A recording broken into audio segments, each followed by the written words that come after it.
Hi everyone. My research topic is digital storytelling. Digital storytelling is an educational tool meant to help students improve a variety of language, writing, and presentation skills and get them to share a part of themselves. So with that in mind, I decided to tell you the story about how I made it back to school after a 20-year absence.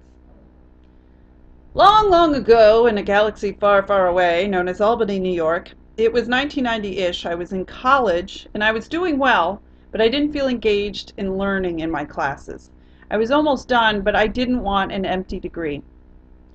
So I dropped out, moved home to upstate New York, my poor parents, and got 3 jobs. I was busy, busy, busy. I knew I wanted to pursue my dream of moving to New York City and becoming an actress, but I didn't know how to get there. One day the phone rang.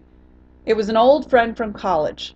She had dropped out previously, but was going back and needed someone to take care of her rent-stabilized apartment in the Bronx. I told her I would be that someone. I told my folks, packed my things, and moved at 21 by myself down to New York City. I got a job in an office, started taking acting classes, and I was learning my way around the city. Life was great.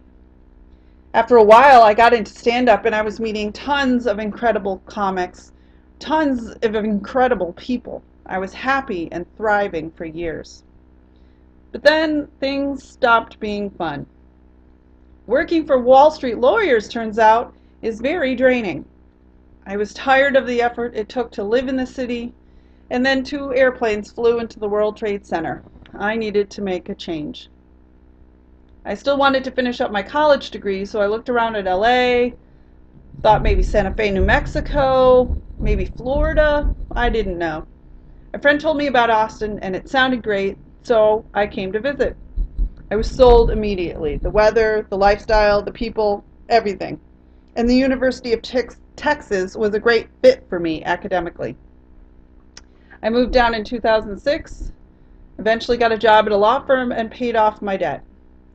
Advice to young folks: if you ever move across the country, please sell all your things. It is way too expensive to move at all unless you're wealthy.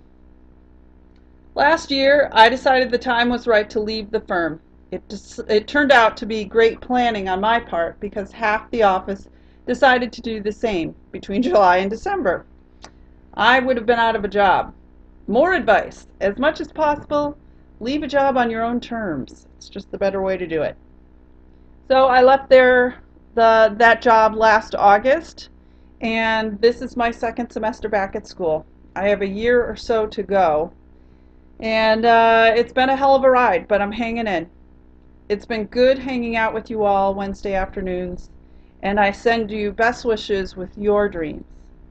If you will let me say one more thing, just some advice. Don't let fear stop you from exploring a new path that seems right to you in your life.